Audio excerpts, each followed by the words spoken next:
అయితే బ్రేకింగ్ చూస్తున్నాం. Present Aghori arrest అయినట్టు కూడా తెలుస్తుంది. ముఖ్యంగా తన పైన నమోదైన ఈ మోకిల పోలీస్ స్టేషన్లో నమోదైన కేసు ఏవైతే ఉన్నాయో, ముఖ్యంగా పూజల పేరుతోని లక్షలు డబ్బులు తీసుకుందని చెప్పి గతంలో ఒక వ్యక్తి బాధితురాలు అనొచ్చు తను బయటకు వచ్చి కేసు పెట్టడం కూడా జరిగింది. అయితే ఈ కేసు పరంగానే తనని అరెస్ట్ చేసినట్టు కూడా తెలుస్తోంది. అయితే దీనికి సంబంధించిన ఇన్ఫర్మేషన్ అసలు విష్ణు దగ్గర ఉందా అనే దానిపైన ఒకసారి విష్ణుకి కూడా మనం ఒకసారి లైవ్లో కూడా ఫోన్ చేసి చూద్దాం. మరి తనని అరెస్ట్ చేసినట్టు ఏమైనా ఇన్ఫర్మేషన్ ఉందా, వర్షిని ఏమైనా వాళ్ళ పేరెంట్స్కి ఏమైనా అప్పచెప్పే ప్రయత్నం ఏమైనా చేస్తారా అన్న దానిపైన కూడా ఒకసారి విష్ణుని అడిగి తెలుసుకుందాం.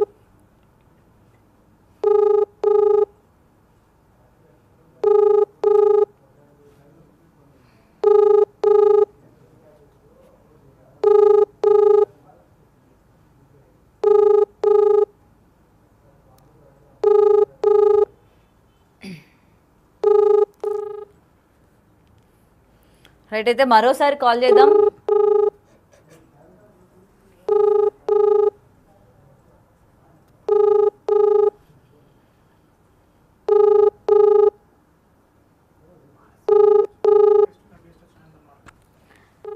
రైట్, అయితే విష్ణు కాల్ లిఫ్ట్ చేయట్లేదు. అండ్ మనతో పాటు లైవ్లో జాయిన్ అవుతున్నారు బాలకృష్ణ గారు. రైట్, బాలకృష్ణ గారు నమస్తే అండి. జన్మనిచ్చిన తల్లిదండ్రులకు నమస్కరిస్తూ విశ్వేశ్వర గారి నా వాయిస్ వినిపిస్తుందా అండి మీకు? బ్రహ్మాండంగా. రైట్, బాలకృష్ణ గారు, అయితే ఏవైతే తను పూజలు ముఖ్యంగా శ్రీనివాస్ పూజలు చేస్తున్నాడు అని చెప్పి గతంలో తన పైన కేసులు నమోదు అవ్వడం కూడా జరిగింది. అయితే ఈ నేపథ్యంలోని తన్ని యూపీలో అరెస్ట్ చేసినట్టు కూడా తెలుస్తుంది. మీకు ఏమైనా సమాచారం అందిందా అండి? నాకైతే ఏం సమాచారం అందలేదమ్మా. నేనైతే ప్రస్తుతం హరిద్వార్లో ఉన్నాను. గత 4 రోజుల నుంచి కూడా ఇక్కడే ఉన్నాను. కాకపోతే నేను లోకేష్ గారికి ట్వీట్ పెట్టాను, పిఎం గారికి కూడా మెయిల్ చేశాను. నేను ఇక్కడ ఖచ్చితంగా అరెస్ట్ అయ్యి ఉంటాడు అనేటువంటిది అయితే అనుమానం ఉంది. కాకపోతే ఇక్కడ నాకు కొన్ని ప్రశ్నలు, కొంతమంది మాట్లాడిన విధానాన్ని బట్టి చూస్తే ఆయన ఎవరో, టైం ఉందా అమ్మా, మాట్లాడచ్చా? మాట్లాడండి. నాకు కొన్ని ప్రశ్నల అనుమానం ఏంటంటే, ఆయన ఎవరు అనిల్ బెహ్రా గారు నిన్న మీడియాలోకి వచ్చి విష్ణు గారిని, ఆ తర్వాత ఆద్యానాథ్ గారిని, తర్వాత ఇంకెవరో వినోద్ రెడ్డి గారిని, వీళ్ళందరినీ కూడా ఎంక్వైరీ చెయ్యాలి అని చెప్పాడు. నాకు ఇక్కడ ఆయన మాట్లాడిన దాన్ని బట్టి చూస్తే నాకు కొత్త కోణాలు కనబడుతున్నాయి. ఇది 2 రాష్ట్ర ప్రభుత్వాల సమస్య లేక దేశ సమస్య అనేటువంటిది అనుమానం వస్తుంది. ఎందుకు వస్తుందంటే, ఫస్ట్లో వీడు అదేదో విశాఖపట్నంలో యోగి ప్రభాకర్ గారు, ఆయన యోగి కాదు ప్రభాకర్ గారు, ఆయన్ని తీసుకొని వెళ్ళి బ్లాక్ క్లాత్ కట్టి ఈయన హిమాలయాలలో తపస్సు చేశాడు, ఆయనకి లోకం పోకడలు తెలియదు, అంబరాన్నే వస్త్రంగా మలుచుకొని కట్టుకున్నాడు అని చెప్పి సొల్లంతా చెప్పాము, ఎవరితోనూ మాట్లాడలేము అన్నారు.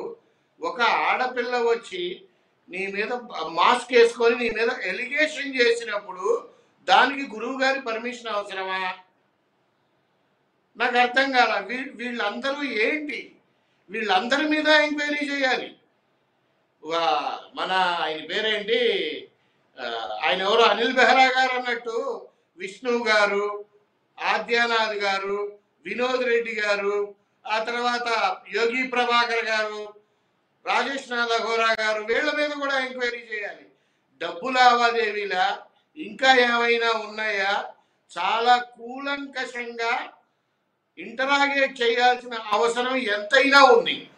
ఇవన్నీ చూస్తూ ఉంటే ఇదేదో పెద్ద డబ్బు స్కాము, మాఫియా, ఆ తర్వాత గంజాయి, ఇలాంటివి కనబడుతున్నాయి తప్పి, ఇలాంటివి అనుమానాలు వస్తున్నాయి తప్పితే వీళ్ళు మాట్లాడే మాటలను బట్టి కొత్త కోణాలు వెలుగులోకి వస్తున్నట్టున్నాయి.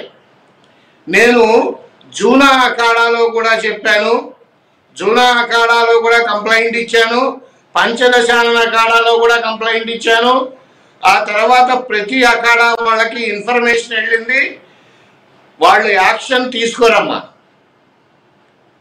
వాళ్ళు యాక్షన్ తీసుకోరు. అఖాడాల నుంచి ఏ లెటర్లు రావు. కానీ వీడు అరెస్ట్ అవ్వడానికి ఖచ్చితంగా ఛాన్సెస్ అయితే ఉన్నాయని నేను గట్టిగా నమ్ముతున్నా. ఇకపోతే అసలు కంప్లీట్గా వీడి వెనకాల ఎవరున్నారు అనేటువంటిది కూడా ఇంకొకటి. అనిల్ బెహ్రా గారు ఎవరో ఒక ఇన్స్పెక్టర్ గారు కూడా ఉన్నారన్నట్టుగా చెప్పారు. ఎంతమంది ఉన్నారు ఇంకా? ఇంకొకటి ఆడి కారులో ఉన్నటువంటి పుర్రెల్ని కూడా DNA టెస్ట్కి పంపాలి. అన్ని పుర్రెలు ఎక్కడి నుంచి వచ్చినాయి వాడికి? వీడు మోసం చేసిన వాళ్ళందరినీ చంపి పాతేసి తెచ్చుకుంటున్నాడు ఆ పుర్రెలు. రకరకాల అనుమానాలు మనం వ్యక్తం చేయొచ్చు. ఏది ఏమైనప్పటికీ కూలంకషంగా ఇంటరాగేషన్ అనేటువంటిది చేయాలి. ఈవెన్ వర్షిని కూడా, ఆ అమ్మాయిని కూడా ఇంటరాగేషన్ చేయాలి.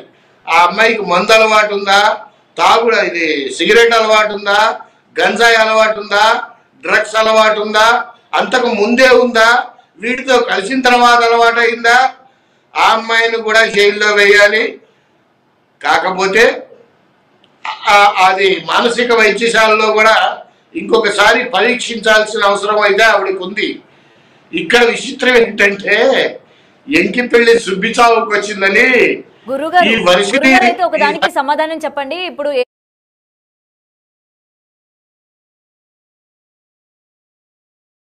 అంటే ఈ చేసిన పూజల్లో ఏవైతే ఉన్నాయో ఈ డబ్బులు ఇటు వర్షినికి ఏమైనా ఇచ్చాడా, లేకపోతే వాళ్ళ ఫ్యామిలీ మెంబర్స్ కి ఆదుకుంటానని చెప్పి కూడా 10 సార్లు వర్షిని చెప్పడం జరిగింది కదా. సో తినను కూడా ఈ విధంగా ఏమైనా ఇంట్రోగేషన్ ఏమైనా చేయాలా?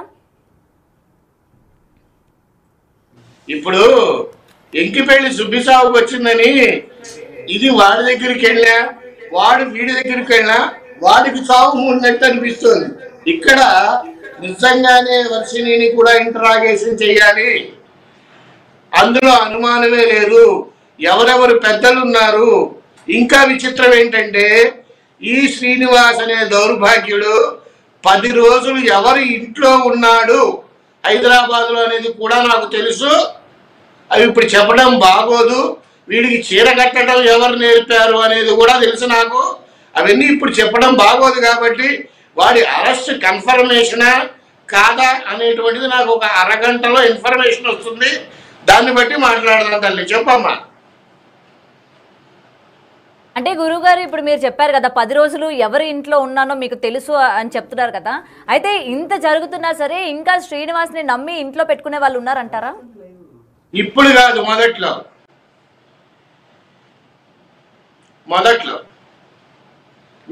మిడిల్ ఆఫ్ ది ఇంట్లో ఉన్నారమ్మా. ఎందుకు లేరు? వాడిని పిలిచి ఆవిడెవరో భోజనం పెడితే లకారాలతో డిపార్ట్మెంట్ వాళ్ళని తిట్టాడు కదా. పిలిచి మరీ భోజనం పెట్టారు వీడికి, దరిద్రుడికి. వాళ్ళెవరో లకారాలతో తిట్టారు డిపార్ట్మెంట్ వాడిని, అఘోరాగాడు. ఇవన్నీ పక్కన పెడితేనమ్మా ఇక్కడ అసలు వీడు ఈ వర్షిని వాళ్ళ ఇంటికి వెళ్ళటానికి కారణం వాళ్ళ స్థితిగతులు చూసి, వాళ్ళ ఆర్థిక ఇబ్బందులు చూసి వీడు వెళ్ళి డబ్బు మాయ చూపించి వల్ల వేసుకున్నాడు అని కూడా అనుకోవచ్చు. ఆ డబ్బుని చూసి ఈ వర్షిని దిక్కుమాలింది, వాడి దగ్గరికి వెళ్ళింది అని కూడా చెప్పచ్చు. ఇక్కడ ఇంకొక పాయింట్ ఏంటంటే అసలు వర్షినికి వాడిని ఏమని పిలవాలో కూడా తెలియదు. కాసేపు బావా అంటది, కాసేపు ఈమె అంటది. ఆమెకే క్లారిటీ లేదు వాడేంటి అనేటువంటిది. అంటే డబ్బు కోసమే వెళ్ళింది అని ఖచ్చితంగా అయితే చెప్పచ్చు. చెప్పమ్మా. రైట్. అయితే డబ్బు కోసమే అని అయితే చెప్తూ ఉన్నారు కదా. ఇప్పుడు ఇద్దరిని కూడా ఇంట్రోగేషన్ చేయాలి అని మీరు డిమాండ్ చేస్తున్నారు కాబట్టి ఒకవేళ కనుక ఇలా జరిగితే, అంటే వర్షిని నాకు సంబంధం లేదు, తను డబ్బు తీసుకున్న దానికి కావచ్చు, లేకపోతే పూజలు అని చెప్పి డబ్బు తీసుకొని ఇట్లా చేశాడని కానీ నాకు అసలు సంబంధం లేదు, మొత్తం శ్రీనివాస్ మీదే ఒకవేళ తోసేసే ప్రయత్నం ఏమైనా ఉందా? తను మళ్ళీ ఎందుకు మనకు వచ్చినవి ఈ కేసులు, ఈ అరెస్టులు మనకి ఎందుకు వచ్చినవి అని చెప్పి మళ్ళీ వాళ్ళ పేరెంట్స్ దగ్గరికి ఏమైనా వెళ్ళిపోయే అవకాశాలు ఏమైనా ఉన్నాయా గురుగారు? అసలు పేరెంట్స్ దగ్గరికి పంపరు. వేస్తే జైల్లో వేస్తారు వర్షిణిని కూడా, లేదా మానసిక వైద్యశాలలో ట్రీట్మెంట్ కోసం పంపిస్తారు. నాకు తెలిసినంత వరకు తనకు మానసిక పరిస్థితి బాగానే ఉంది అని అనిపిస్తోంది. కానీ ఈవిడు కూడా గేమ్ ప్లే చేయొచ్చు కదా. చెప్పలేం కదా. వాళ్ళు అన్నారు కదా, మా వల్ల ఇబ్బంది ఏముంది, మమ్మల్ని వదిలేయచ్చు కదా, మేము ఉత్తరాఖండ్ వెళ్ళిపోతాం కదా, సాంప్రదాయాన్ని సుబ్బిని మాటలన్నీ మాట్లాడారు కదా, భయపడి మాట్లాడారా? పోలీసులు పట్టుకుంటారని మాట్లాడారా? ఎక్కడున్నా పట్టుకుంటారు కదమ్మా పోలీసులు. అండమాన్ నికోబార్ దీవుల్లో ఉన్నా పట్టుకుంటారు. నీకు తమాషానా? ఇష్టం వచ్చినట్లు తిట్టిపోసావు. అటు అంబేద్కర్ గారిని తిట్టావు, ఇటు రేవంత్ రెడ్డి గారిని అమరాబూతులు తిట్టావు, ఇటు డిపార్ట్మెంట్ వాళ్ళని కొట్టావు. అక్కడ ఆంధ్రాలో కూడా అదే పరిస్థితి. నేను మీకు గుర్తుందో లేదో తల్లి, వీళ్ళకి ట్వీట్ చేశాను, వీళ్ళకి మెయిల్ చేశాను అని నీకు ముందరే ఇన్ఫార్మ్ చేశా. గుర్తుందా అమ్మా నీకు? అవును అవును. మళ్ళీ డిలీట్ చేసేసాను. చేసిన ఎన్ని రోజుల క్రితం చేశానో తెలుసా అమ్మా? 3 రోజుల క్రితం చేశా. ఖచ్చితంగా యాక్షన్ ఉంటుంది, అందులో డౌటే లేదు. ఎక్కడికి పోయినా సరే వీడు అరెస్ట్ అవుతాడు. నాకు తెలిసి ఇంకో హాఫ్ అన్ అవర్లో నాకు ఇన్ఫర్మేషన్ వచ్చేస్తుంది. ఖచ్చితంగా అరెస్ట్ అవుతాడు. కానీ అక్కడ వర్షిణీయ, శ్రీనివాస అనేటువంటిది పాయింట్ కాదు. ఈ అలిగేషన్ చేసినటువంటి ఆయన ఎవరు, అనిల్ బెహ్రా గారు చెప్పినట్టు విష్ణు ఎంక్వైరీ చేయాలి, వాళ్ళ తల్లిదండ్రుల్ని ఎంక్వైరీ చేయాలి, వర్షిణి తల్లిదండ్రుల్ని, అండ్ ఆద్యానాథ్ గారు అనే పేరేదో చెప్పాడు, ఆవిడని ఎంక్వైరీ చేయాలి, యోగి ప్రభాకర్ని ఎంక్వైరీ చేయాలి, రాజేష్ నాథ్ అఘోరి గారిని ఎంక్వైరీ చేయాలి. ఎందుకు చేయాలి? వీళ్ళందరికీ డబ్బు ట్రాన్సాక్షన్సా, లేదు ఇల్లీగల్ యాక్టివిటీస్లో హ్యాండ్ ఉందా అనేటువంటిది కూడా తెలుసుకోవాలి. ఖచ్చితంగా తెలుసుకోవాలి. ఇది 2 రాష్ట్రాల సమస్యలాగా అనిపించింది నిన్నటిదాకా నాకు.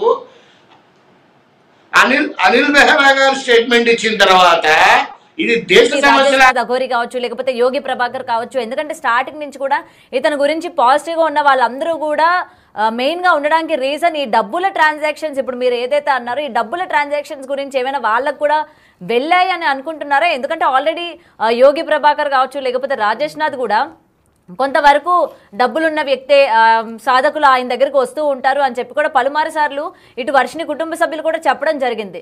సో ఇతన్ని కాపాడే ప్రయత్నం వీళ్ళందరూ కలిసి చేశారు. ఆ చేయడానికి శ్రీనివాస్ ఏమైనా డబ్బులు ఇచ్చాడా అనే దాని గురించి మీరు ఇంట్రోగేషన్ చేయమంటున్నారు? అవ్వచ్చు. డబ్బులు ఇచ్చాడా, ఇల్లీగల్ బిజినెస్ చేస్తున్నారా, లేకపోతే వీడిని వెనకేసుకురావడానికి కారణం ఏంటి అనే కోణంలో కూడా ఆలోచించాలి కదా. నాకు ఈ థాట్ ఇందాకే వచ్చిందమ్మా. అనిల్ బెహ్రా గారి వీడియో చూసిన తర్వాత వచ్చింది. ఏదొస్తే అది మాట్లాడేయటమేనా? ఆయన అన్నారు కదా ఏదో, ఆయన ఏంటి ఏదో చెప్పారు, అఖాడాలన్నిటికీ 15 అఖాడాలకి ఉపాధ్యక్షుడు అని ఏదో అన్నారు కదా రాజేష్ నాథ్ గారు. అఖాడాలు ఉన్నవి 13, 15 లేవు. ఈ 15 అఖాడాల్లో అఘోరా అఖాడా అనేటువంటిది ఆయన రిజిస్ట్రేషన్ చేసుకున్నటువంటి సంస్థ. ఆ సంస్థకి అఖాడాలకి సంబంధం లేదు. ఏ అఖాడాల వాళ్ళు కూడా లెటర్స్ ఇవ్వరు, అందులో డౌటే లేదు. తప్పుడు సమాచారాన్ని దయచేసి అందించండి ఎవరికి. నేను మీకు ఇందాక అఖాడా వాళ్ళది ఫోటో కూడా పెట్టాను, గుర్తొచ్చు, మళ్ళీ డిలీట్ చేశాను మీకు. ఏ అఖాడా వాళ్ళు కూడా లెటర్స్ ఇవ్వరు. ఆయన స్వతహాగా ఉన్నటువంటి రిజిస్ట్రేషను, ఆయన సొంత అఖాడా రిజిస్ట్రేషన్ చేయించుకొని లెటర్ పంపించాడు. అంతకు మించి 13 అఖాడాల వాళ్ళు కూడా లెటర్ ఇవ్వరు. ఉన్నవి 13 అఖాడాలే. కిన్నెర అఖాడా కూడా not recognised, no doubt about it. So ఏది ఏమైనప్పటికీ ఎంతోమంది పోరాటం చేస్తున్న వాడి గురించి వాడు అరెస్ట్ అయ్యి లోపలికి వెళ్ళి అసలు విషయాలేంటి అనేటువంటిది ఖచ్చితంగా తెలియాల్సిన బాధ్యత ప్రభుత్వానికి ఉంది, చెప్పాల్సిన బాధ్యత కూడా ఉంది. అసలు ఫస్ట్ వర్షిణికి ప్రాణహాని లేదా దట్ ఈస్ సెకండరీ. ఇవి మాత్రం ఖచ్చితంగా జరగాలి. చెప్పమ్మా. Hello right. అయితే బాలకృష్ణ గారు ప్రెసెంట్ అయితే మనం చూసాం కదా, మొత్తం ఎలిగేషన్స్ అన్ని కూడా పక్కన పెడితే, అయితే నిజంగానే శ్రీనివాస్ని అరెస్ట్ చేసి ఉంటే ఎందుకని ఇప్పటి వరకు పోలీసులు బయట పెట్టలేదు, వర్షిణిని ఏం చేశారు అనే క్వశ్చన్స్ కూడా ఇవాళ రైజ్ అవుతూ ఉన్నాయి. సో ఒకవేళ కనుక అరెస్ట్ చేసినట్లయితే నిజంగానే అంటే ఇంత కాన్ఫిడెన్షియల్గా ఉంచాల్సిన అవసరం ఏమైనా ఉందంటారా? కాన్ఫిడెన్షియల్గా ఉంచాల్సిన అవసరం అయితే ఉందనే నా అభిప్రాయం. ఎందుకంటే కనపడితే వీడిని చంపేయాలి అన్నంత కోపంతో ఉన్నారు ప్రజలు. సో కాన్ఫిడెన్షియల్గా ఉంచితే బాగుంటుంది అనే ఉద్దేశంతో డిపార్ట్మెంట్ వాళ్ళు ఏమన్నా ఆలోచిస్తున్నారేమో. ఏది ఏమైనప్పటికీ ఈ విషయం గురించి ఆ విష్ణు గారిని కనుక్కుంటే ఏమన్నా తెలుస్తుందేమో. ఎందుకంటే నేను హరిద్వార్లో ఉన్నాను కాబట్టి ఒక్కసారి ఆయనకి ఫోన్ చేయమ్మా.